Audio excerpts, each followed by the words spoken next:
नमस्कार मंडळी, पुन्हा एकदा स्वागत आहे माझ्या शिवणकला संस्कृती या चॅनलवर.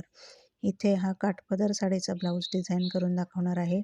बोट नेक आहे हा.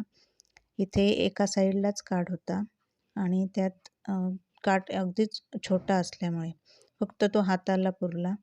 मग इथे पाठीला मी लेस लावून हा गळा डिझाईन केलेला आहे.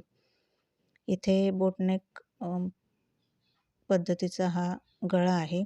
तो आधी मी अस्तरवर त्याला खडूने मार्किंग केलेलं आहे आणि ही जी मार्किंग केलेली बाजू आहे ती वरच्या साईडने चांगल्या साईडने ठेवून इथे मी मार्किंगप्रमाणे शिलाई घालून घेत आहे. त्याच्यानंतर या ब्लाऊजला मी कुठेही गळपट्टी तयार करून लावलेली नाही आहे. इथे जादाचा जो मधला भाग आहे तो कापून टाकला, लगेचच नॉचेस देऊन घेतले आणि इथे व्यवस्थित कट करून घेतला.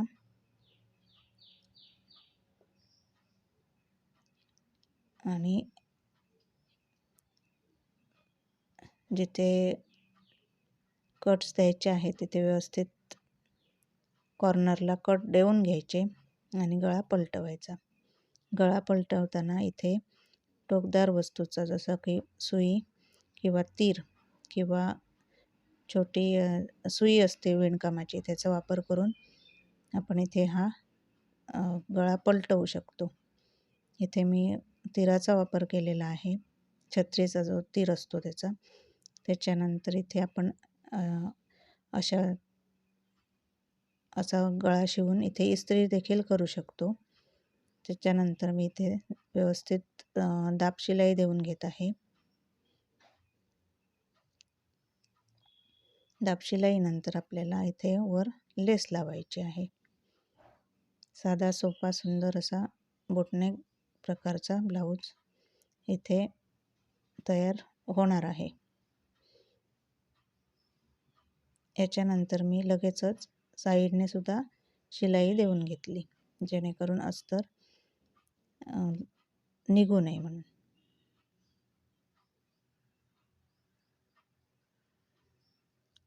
अस्तर अटॅच करून झालेलं आहे. शिलाई संपलेली आहे. आता जादाचं कापड कापून टाकायचं.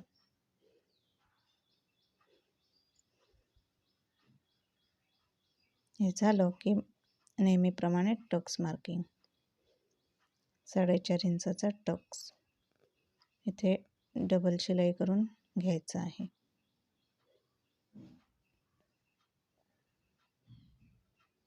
त्यानंतर हे साईडला ठेवून आता आपल्याला लटकनसाठी नॉड तयार करायची आहे. सगळ्यात आधी लटकन तयार करूयात. इथे लटकनसाठी कापड नव्हतं. हा जो व्हिडिओत दिसतोय तेवढाच काठ शिल्लक राहिलेला हाताला लावून. मग इथे मी छोटे लटकन करायचे ठरवले. इथे ते अस्तरचा तुकडा ठेवून शिलाई करून घेतली, त्याला पलटवलं, परत एक दाब शिलाई घातली आणि त्यानंतर इथे मी बाजूचं कापड कापून टाकलं. हे साईडला ठेवून आता आपल्याला नॉड तयार करायची आहे. नॉडसाठी मी इथे एकदम कडेला शिलाई घालून घेतलेली आहे. हे कापड सुळसुळीत असल्यामुळे याचे धागे प्रचंड निघत आहेत.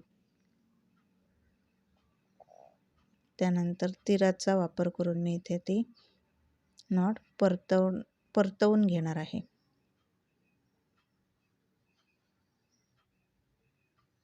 इथे दोरे निघत आहेत, दिसत आहेत, तरी पण मी ते कापून टाकलेले नाही आहेत.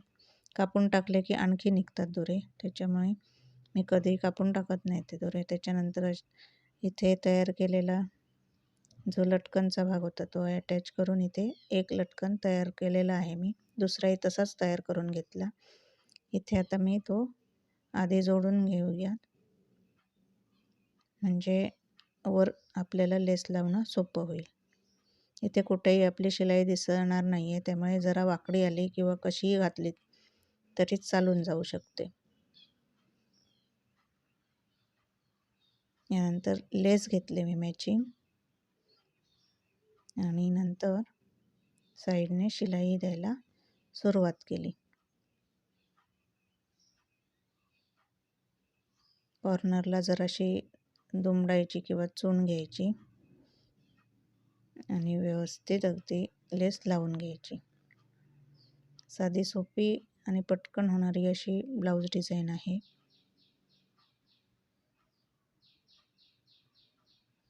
यानंतर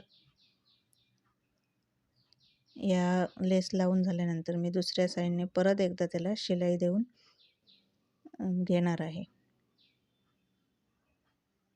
इथे लेस लावून माझी झालेली आहे.